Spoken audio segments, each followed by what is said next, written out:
ರಾಜ್ಯದಿಂದ ಜಾನುವಾರುಗಳನ್ನು ತಂದು ನಮ್ಮ ರಾಜ್ಯದ ಕಾಡಲ್ಲಿ ಮೇಯಿಸುವುದನ್ನು ನಿಷೇಧ ಮಾಡಲು ಸೂಚನೆ ಕೊಡಲಾಗಿದೆ ಅಂತ ಅರಣ್ಯ ಜೀವಿಶಾಸ್ತ್ರ ಮತ್ತು ಪರಿಸರ ಸಚಿವ ಈಶ್ವರ್ ಬಿ ಖಂಡ್ರೆ ವಿಧಾನಸಭೆಯಲ್ಲಿ ಹೇಳಿದ್ದಾರೆ. ಮಲೆಮಹದೇಶ್ವರ ಬೆಟ್ಟದಲ್ಲಿ 5 ಹುಲಿಗಳ ಸಾವು ಸಂಭವಿಸಿದಾಗ ತಮಿಳುನಾಡಿನಿಂದ ಸಾವಿರಾರು ಜಾನುವಾರುಗಳನ್ನು ತಂದು ನಮ್ಮ ಅರಣ್ಯ ನಾಶಪಡಿಸುತ್ತಿರುವ ಅಂಶ ವರದಿಯಲ್ಲಿ ತಮ್ಮ ಗಮನಕ್ಕೆ ಬಂದ ಬಳಿಕ ಹೊರ ರಾಜ್ಯದ ಜಾನುವಾರನ್ನ ನಮ್ಮ ಕಾಡಲ್ಲಿ ಮೇಯಿಸುವುದಕ್ಕೆ ನಿಷೇಧ ಹೇರಲಾಗಿದೆ.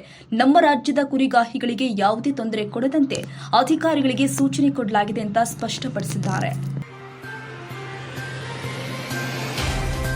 ಮಲಯಾಳಂ ನಟಿ ರಿನಿ ಜಾರ್ಜ್ ಅವರು ಪ್ರಮುಖ ರಾಜಕೀಯ ಪಕ್ಷದ ಯುವ ನಾಯಕರೊಬ್ಬರು ಕಳೆದ 3 ವರ್ಷಗಳಿಂದ ತನಗೆ ಆಕ್ಷೇಪಾರ್ಹ ಸಂದೇಶವನ್ನ ಕಳುಹಿಸ್ತಾ ಇದ್ದಾರೆ. ನನ್ನನ್ನು ಅವರು ಪಂಚತಾರ ಹೋಟೆಲ್ಗೆ ಆಹ್ವಾನ ಮಾಡ್ತಾ ಇದ್ದಾರೆ. ಹಲವಾರು ದೂರುಗಳ ಹೊರತಾಗಿಯೂ ಪಕ್ಷ ಆ ನಾಯಕನ ವಿರುದ್ಧ ಯಾವುದೇ ಕ್ರಮ ಕೈಗೊಂಡಿಲ್ಲ ಎಂದು ಆರೋಪಿಸಿದ್ದಾರೆ. ಆರೋಪಿಯ ಹೆಸರು ಅಥವಾ ಅವರ ಪಕ್ಷದ ಹೆಸರನ್ನ ಬಹಿರಂಗಪಡಿಸಲು ನಟಿ ರಿನಿ ಜಾರ್ಜ್ ನಿರಾಕರಿಸಿದ್ರು. ಆದರೆ ಕೇರಳದ ಭಾರತೀಯ ಜನತಾ ಪಕ್ಷ ಕಾಂಗ್ರೆಸ್ ಶಾಸಕ ರಾಹುಲ್ ಮಂಕೋಟಿಲ್ ಅವರೇ ರಿನಿ ಜಾರ್ಜ್ಗೆ ಕಿರುಕುಳ ನೀಡಿದ್ದಾರೆ ಎಂದು ಆರೋಪ ಮಾಡಿದೆ. ವಿಜಯಪುರ ಶಾಸಕ ಬಸನಗೌಡ ಪಾಟೀಲ್ ಯತ್ನಾಳ್ ವಿರುದ್ಧ ಕೊಪ್ಪಳ ನಗರ ಪೊಲೀಸ್ ಠಾಣೆಯಲ್ಲಿ ಎಫ್ಐಆರ್ ದಾಖಲಾಗಿದೆ. ಆಗಸ್ಟ್ 3ರಂದು ಕೊಪ್ಪಳದ ಕುರುಬರ ಓಣಿಯ ಗವಿಸಿದ್ದಪ್ಪ ನಾಯ್ಕ ಕೊಲೆ ಪ್ರಕರಣದ ಹಿನ್ನೆಲೆ ಸಂತ್ರಸ್ತ ಕುಟುಂಬಕ್ಕೆ ಸಾಂತ್ವನ ಹೇಳಲು ಆಗಸ್ಟ್ 10ರಂದು ಕೊಪ್ಪಳಕ್ಕೆ ಬಂದಿದ್ದ ಯತ್ನಾಳ್ ವಿವಾದಾತ್ಮಕ ಹೇಳಿಕೆ ಕೊಟ್ಟಿದ್ರು. ಅವರು ಹಿಂದೂ ಯುವಕರು ಮುಸ್ಲಿಂ ಯುವತಿಯರನ್ನ ಮದುವೆಯಾದರೆ 5 ಲಕ್ಷ ರೂಪಾಯಿ ಬಹುಮಾನ ಕೊಡುವ ಕಾರ್ಯಕ್ರಮ ತರಬೇಕು, ಕೊಲೆ ಮಾಡುವ ಮುಸ್ಲಿಮರಿಗೆ ಉತ್ತರ ನೀಡಬೇಕಾಗಿದೆ, ಸದ್ಯ ರಾಜ್ಯದಲ್ಲಿ ಸಾಬರ ಸರ್ಕಾರವಿದೆ ಅಂತ ಹೇಳಿದ್ರು.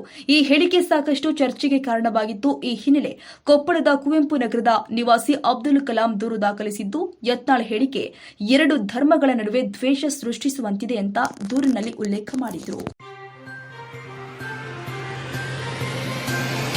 ಕರ್ನಾಟಕದಲ್ಲಿ ಕಳೆದ 5 ವರ್ಷದಲ್ಲಿ ಅಂದರೆ 2020ರಿಂದ 2025 ಜುಲೈವರೆಗೆ ಒಟ್ಟು 14,878 ಮಕ್ಕಳು ನಾಪತ್ತೆಯಾಗಿದ್ದಾರೆ ಎಂದು ಆಘಾತಕಾರಿ ಅಂಕಿ ಅಂಶವನ್ನು ರಾಜ್ಯ ಸರ್ಕಾರ ಬಹಿರಂಗಪಡಿಸಿದೆ.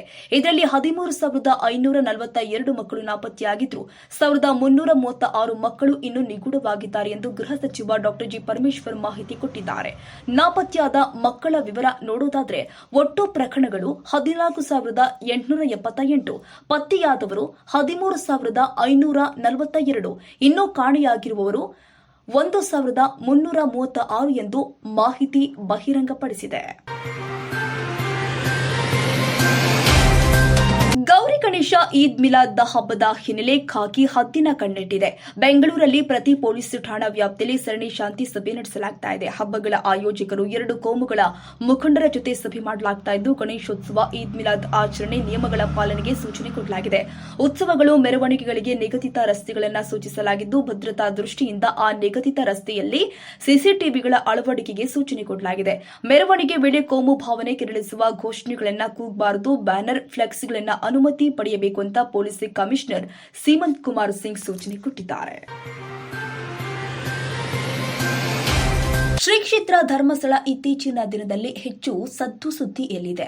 ಇನ್ನು ಧರ್ಮಸ್ಥಳ ಪ್ರಕರಣದಲ್ಲಿ ಸುಜಾತ ಭಟ್ ಅವರನ್ನ ಮುಂದಿಟ್ಟುಕೊಂಡು ಸುಳ್ಳು ಆರೋಪಗಳನ್ನು ಮಾಡುತ್ತಿದ್ದಾರೆಂದು ಆರೋಪಿಸಿ ಮೈಸೂರಿನ ಸಾಮಾಜಿಕ ಕಾರ್ಯಕರ್ತ ಸ್ನೇಹಮಯಿ ಕೃಷ್ಣ ಅವರು ಧರ್ಮಸ್ಥಳ ಠಾಣೆಗೆ ದೂರನ್ನು ಕೊಟ್ಟಿದ್ದಾರೆ. ಮಹೇಶ್ ಶೆಟ್ಟಿ, ತಿಮ್ಮರೋಡಿ, ಗಿರೀಶ್ ಮಠಣವರ್, ಸಮೀರ್ ಎಂಡಿ ಹಾಗೂ ಸುಜಾತ ಭಟ್ ಅವರ ವಿರುದ್ಧ ಪೊಲೀಸ್ ಠಾಣೆಗೆ ದೂರನ್ನು ಕೊಟ್ಟಿದ್ದಾರೆ. ದೂರಿನ ಅನ್ವಯ ಪೊಲೀಸರು ತನಿಖೆ ಕೈಗೊಂಡಿದ್ದಾರೆ.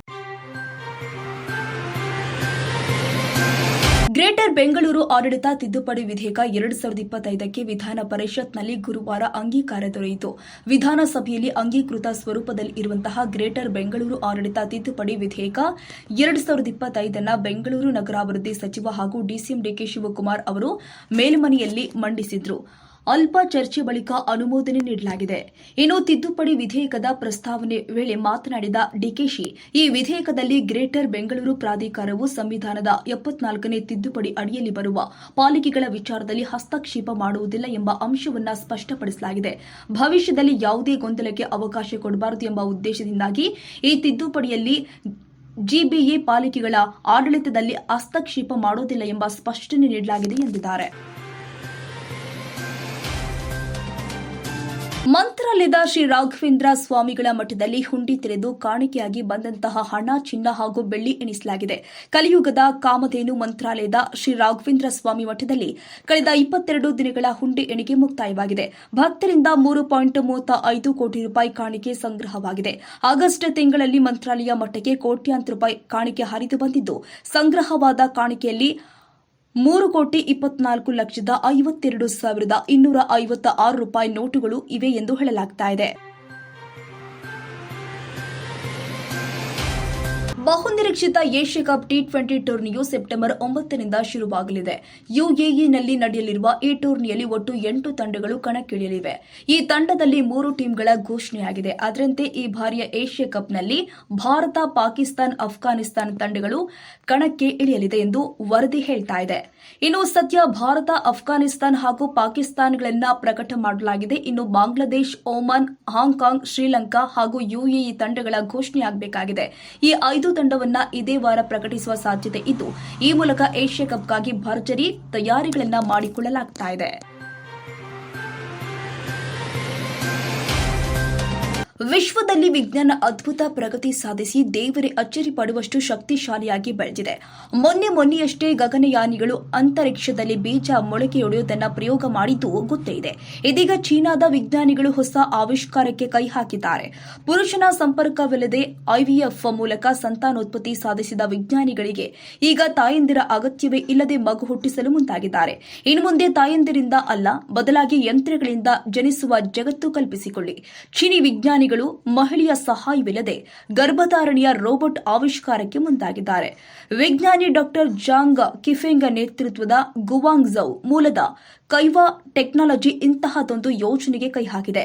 ಹ್ಯೂಮನಾಯ್ಡ್ ರೋಬೋಟ್ನ ಹೊಟ್ಟೆಯೊಳಗೆ ಗರ್ಭಧಾರಣೆಗೆ ತಂತ್ರಜ್ಞಾನ ಸಿದ್ಧವಾಗ್ತಾ ಇದೆ ಎಂಬ ಮಾಹಿತಿಯನ್ನ ವಿಜ್ಞಾನಿ ಡಾಕ್ಟರ್ ಜಾಂಗ್ ಕೊಟ್ಟಿದ್ದಾರೆ.